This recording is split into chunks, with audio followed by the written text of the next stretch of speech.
आजकाल या जगामध्ये जर तुम्ही पाहिलं तर पैशावाल्याला जेवढी किंमत आहे तेवढी या जगात कोणालाच किंमत नाही. तुमच्याकडे पैसे नसू द्या, तुमचे नाते तोडून टाकतात लोक, आणि ज्याच्याकडे पैसे लोक त्याच्यासोबत नाते जोडतात.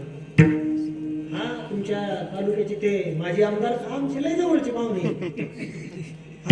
हा आमच्या लय जवळचं नातं आहे. आमच्या मावशीच्या नंदाच्या सख्या चुलत देराचा हा भासा लागतो.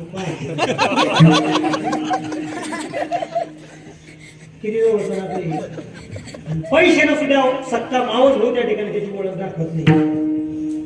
इथं पैशाला किंमत आहे. हे जग पैशाला किंमत देणार जग आहे. पण तुम्हाला एक खरंच गोष्ट सांगतो, पैशावरती त्या ठिकाणी एवढी वाहून गेलं, कारण पैसा म्हणजे या जगात सर्वश्रेष्ठ नाही.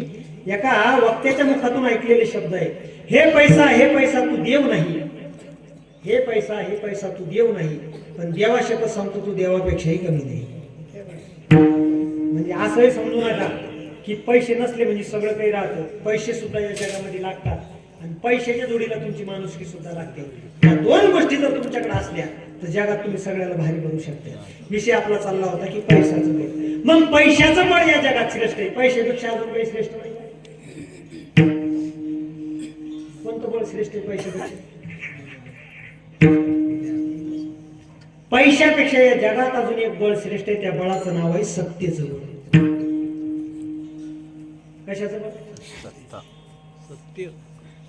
सत्ता. कारण जर तुम्हाला सत्ता मिळवायची असेल तर समोरच्याकडे पैसे फेकावे लागतात, आणि असे असंख्य पैसेवाले सत्तेवाल्याच्या ताब्यात आहे. तुम्ही पाहिलं नाही का पाठीमागे गुवाहाटी मार्गे सुरत काय होतं, काय ते हॉटेल, काय ते डोंगर, एकदम ओकेमध्ये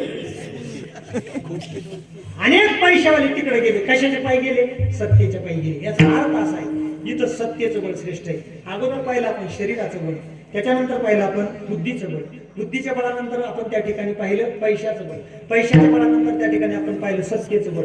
आता एवढे सगळे बळ आपण पाहिले. हे बळ संपले. हे बळ संपल्याच्या नंतर त्या ठिकाणी संत महात्मे सांगतात याच्याही पुढचं अजून एक बळ आहे, आणि ते बळ आमच्याकडे. कोणतं बळ आहे ते? वैराग्यासहित निश्चयाचे बळ किंवा निश्चयाचे